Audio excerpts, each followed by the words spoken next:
ক্ষতি হয়েছে, ধান নিচে গই, চাষের জমি 4 গাড়ি নিচে গই, আর আর এই আর বাচ্চা কাচ্চার অসুখ বিসুখ, খাবার টাবার কোনো রকম খাইয়ে আর চিরা মুড়ি এটা হেঁটে লই। আচ্ছা, ত্রাণ টান তেমন পাইছেন বা কি অবস্থা? না পাইনো, খালি একজন ওই বিটিআর লোকে দিছি যে এটাই পাইছি, আর কিছু পাইনি। আচ্ছা, আপনার ছেলে মেয়ে কয়জন? ছেলে মেয়ে 5 জন, একজন বিয়ে দিছি আর 4 জন আছে। ও হ্যাঁ? ওদেরকে নিয়ে নিশ্চয়ই খুব কষ্টে আছেন। কষ্টে আছি।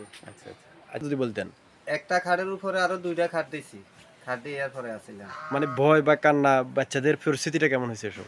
সেগুলো তো কাঁদছে, নিজেও যাইতে পারি না, গরু টরু লই কেন যাবো। হ্যাঁ, ঠিক আছে না।